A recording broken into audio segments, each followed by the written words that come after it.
नमस्कार दोस्तों, story time पर आपका स्वागत है।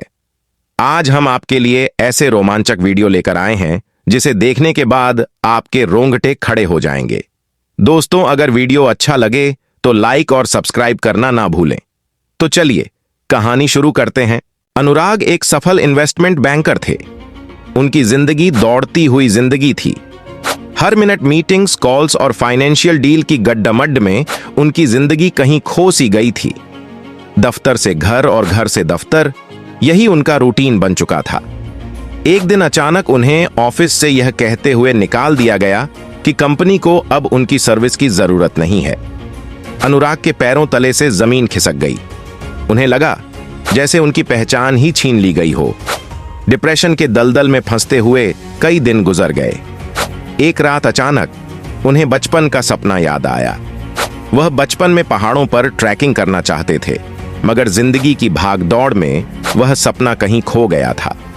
अनुराग ने ठान लिया कि वह हिमालय की यात्रा पर जाएंगे। उन्होंने एक ट्रैवल एजेंसी से संपर्क किया और एक एडवेंचर ट्रिप बुक कर ली। ट्रिप में 10 दिन की ट्रैकिंग शामिल थी। वह पूरी तरह से तैयार होकर ट्रिप पर निकल पड़े। पहले कुछ दिन तो उन्हें थोड़ी परेशानी हुई, मगर धीरे धीरे पहाड़ों की खूबसूरती उन्हें अपनी ओर खींचने लगी। पेड़ों की सरसराहट, पंछियों की चहचहाट और चारों तरफ फैला हसीन नजारा उन्हें मंत्रमुग्ध कर रहा था। वह पहली बार इतने शांत और सुकून से महसूस कर रहे थे। छठे दिन वह कैंप से निकलकर ट्रैकिंग कर रहे थे। उनके साथ उनका गाइड राजू था। अचानक तेज बारिश होने लगी। बारिश इतनी तेज थी कि कुछ भी दिखाई नहीं दे रहा था। किसी तरह अनुराग और राजू एक गुफा में शरण लेने में कामयाब हुए। लगातार 2 दिन तक बारिश होती रही। गुफा के बाहर का रास्ता पूरी तरह से बंद हो चुका था। उनके पास खाने का सामान बहुत कम बचा था। चिंता की परछाई उनके चेहरे पर साफ झलक रही थी। तीसरे दिन बारिश थम गई। राजू ने बाहर निकलकर रास्ता देखने की कोशिश की, मगर बाहर का नजारा देखकर उनके पैरों तले जमीन खिसक गई। भारी भूस्खलन की वजह से उनका रास्ता पूरी तरह से बंद हो चुका था। मोबाइल नेटवर्क भी नहीं मिल रहा था। अनुराग पूरी तरह से टूट चुके थे। उन्हें लगा कि अब उनकी मौत निश्चित है। राजू ने हालांकि हिम्मत नहीं हारी। उन्होंने गुफा में ही रहने का फैसला किया। उन्होंने जंगली फल और मेवे इकट्ठा करने शुरू कर दिए। कुछ दिन ऐसे ही कट गए। एक रात को अनुराग को गुफा की दीवार पर कुछ चमकता हुआ दिखाई दिया। ध्यान से देखने पर पता चला कि वह सोना है। गुफा के अंदर सोने की खदान थी। अनुराग खुशी से झूम उठे। उन्हें लगा कि अब उनकी किस्मत बदल गई है। उन्होंने सोचा कि वह इस सोने को बाहर निकाल कर ले जाएंगे और फिर से अमीर बन जाएंगे, मगर राजू उनकी बातों से सहमत नहीं थे। राजू का कहना था कि सोना उनकी जान नहीं बचा सकता। फिलहाल उनके लिए सबसे जरूरी है कि वे यहां से जिंदा निकलें। अनुराग को राजू की बातों का गुस्सा आया। उन्होंने सोचा कि राजू उन्हें जेल भिजवाना चाहते हैं। अनुराग ने राजू को धमकाया और सोना इकट्ठा करना शुरू कर दिया। राजू उन्हें मनाते रहे, मगर अनुराग उनकी एक न माने। वह सोने के लालच में अंधे हो चुके थे। कुछ दिनों बाद अचानक गुफा में भूकंप आया। जमीन जोर से हिलने लगी और चट्टानें गिरने की आवाजें आने लगीं। अनुराग घबराकर सोने का थैला पकड़े भागने लगे, मगर अचानक छत से एक बड़ा सा पत्थर गिरा और उनके पैर को दबा दिया। अनुराग चीख पड़े। राजू दौड़कर उनके पास पहुंचे। उन्होंने देखा कि अनुराग का पैर बुरी तरह से जख्मी हो गया है और हड्डियां भी टूट गई हैं। अनुराग दर्द से कराह रहे थे। राजू को समझते देर नहीं लगी कि अनुराग अब अपने पैरों पर चल नहीं सकेंगे। राजू घबराए तो जरूर थे, मगर उन्होंने हार नहीं मानी। उन्होंने गुफा की दीवारों को ध्यान से देखा। उन्हें एक ऐसी जगह मिली जहां से धीमी रोशनी आ रही थी। यह शायद कोई संकरी सुरंग थी। राजू जानते थे कि यह खतरनाक हो सकता है, मगर उनके पास और कोई रास्ता नहीं था। उन्होंने जंगली पत्तियों से अनुराग के घाव को ढका और उन्हें सहारा देकर उस सुरंग में घसीटना शुरू किया। सुरंग बहुत ही संकरी और घुमावदार थी। कई बार तो उन्हें रेंगना भी पड़ा। घंटों बाद वे सुरंग के दूसरे छोर पर पहुंचे। उनके सामने जो नजारा था उसे देखकर उनकी आंखें चौंधिया गईं। वे किसी विशाल गुफा में पहुंच गए थे। गुफा की छत से चमचमाती रोशनी निकल रही थी। ध्यान से देखने पर पता चला कि वह रोशनी किसी खास तरह के क्रिस्टल से आ रही थी। यह गुफा किसी खजाने से कम नहीं लग रही थी। सोने के गहने, हीरे जवाहरात हर तरफ बिखरे पड़े थे, मगर राजू को इन चीजों में कोई दिलचस्पी नहीं थी। उनकी नजर एक कोने में रखे हुए पालकी पर पड़ी।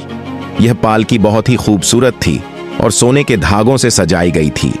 राजू समझ गए कि यह शायद किसी राजा या रानी की पालकी रही होगी। उनके दिमाग में एक तरकीब आई। उन्होंने जल्दी से पालकी को खोला और उसमें कुछ सूखे पत्ते बिछाए।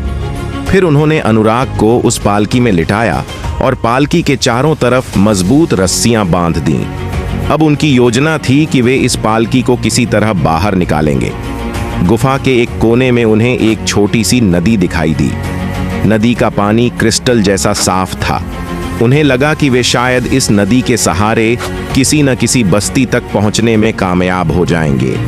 उन्होंने पालकी को 2 मजबूत लट्ठों के सहारे नदी में तैरने लायक बनाया। फिर वे धीरे धीरे पालकी को नदी में धक्का देकर उसे बहाने लगे। गुफा अंधेरी और गहरी थी, मगर क्रिस्टल की रोशनी नदी के रास्ते को थोड़ा रोशन कर रही थी। कई घंटों तक नदी के बहाव के सहारे वे गुफा के अंदर ही चलते रहे।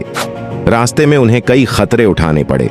कई बार तो उन्हें तेज धाराओं को पार करना पड़ा और कई बार बड़ी बड़ी चट्टानों को पार करने के लिए उन्हें पालकी को खींचना पड़ा। अनुराग कमजोर हो चुके थे और ज्यादातर समय बेहोश ही रहते थे। राजू अकेले ही सारी मेहनत कर रहे थे।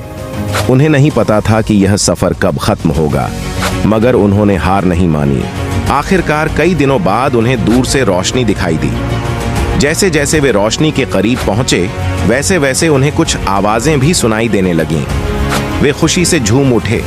आवाजें इंसानों की थीं। शायद वे किसी गांव या शहर तक पहुंच गए थे। राजू ने आखिरी जोर लगाकर पालकी को तेजी से आगे बढ़ाया। कुछ देर बाद वे एक नदी के किनारे निकल आए। किनारे पर एक छोटा सा गांव बसा हुआ था। गांव के लोग नदी किनारे कपड़े धो रहे थे। उन्हें एक अजीब सी पालकी नदी में तैरती हुई दिखाई दी। वे चौंक गए और नदी की तरफ दौड़ पड़े। पालकी किनारे लगते ही गांव के लोगों ने उसे बाहर निकाला। राजू पूरी तरह से थक चुके थे। उन्होंने अनुराग को पालकी से बाहर निकाला और गांव वालों को उनकी पूरी कहानी सुनाई। गांव के मुखिया ने उनकी मदद की और उन्हें गांव के वैद्य के पास ले गए। वैद्य ने अनुराग का इलाज किया और कुछ ही दिनों में उनका पैर ठीक हो गया। गांव के लोगों ने राजू और अनुराग की बहुत मेहमानदारी की। गांव वाले पहाड़ों में रहने वाले एक शांत और सौम्य आदिवासी समुदाय से थे। कुछ दिन गांव में रहने के बाद अनुराग पूरी तरह से स्वस्थ हो गए। उन्हें शहर की चमचमाती जिंदगी की याद आने लगी। उन्होंने राजू से कहा कि अब उन्हें वापस जाना चाहिए, मगर राजू जाने के लिए तैयार नहीं थे। उन्होंने अनुराग को बताया कि गुफा में मिले क्रिस्टल किसी खजाने से कम नहीं है। वे उन क्रिस्टल को बेचकर गांव के लोगों की जिंदगी बेहतर बना सकते हैं। अनुराग लालच में पड़ गए। उन्होंने सोचा कि क्रिस्टल बेचकर वे फिर से अमीर बन जाएंगे। राजू मान गए। उन्होंने गांव के कुछ मजबूत लोगों को साथ लिया और गुफा तक वापस जाने का रास्ता ढूंढने निकले। कई दिनों की कठिन यात्रा के बाद वे गुफा तक पहुंच गए। गुफा में वापस पहुंचकर क्रिस्टल इकट्ठा करना शुरू किया, मगर जैसे ही उन्होंने एक बड़ा सा क्रिस्टल उठाया, वहां जमीन फिर से हिलने लगी। भूकंप इतना तेज था कि गुफा की छत गिरने लगी। गांव के लोग भागने लगे, मगर अनुराग लालच में अंधे हो चुके थे। वह एक बड़े से क्रिस्टल को पकड़े हुए वहीं खड़े रहे। राजू उन्हें खींचकर बाहर निकालने की कोशिश कर रहे थे, मगर तभी एक बड़ा सा पत्थर गिरा और अनुराग को दबा दिया। राजू चीख पड़े, मगर कुछ नहीं कर सके। गुफा पूरी तरह से ढह गई थी। अनुराग उसके मलबे में दबे हुए थे। राजू निराश होकर गांव वापस लौट आए। गांव वालों को अनुराग की मौत का बहुत दुख हुआ। राजू ने उन्हें बताया कि गुफा पूरी तरह से ढह गई है और क्रिस्टल भी अब उनके किसी काम के नहीं रह गए हैं।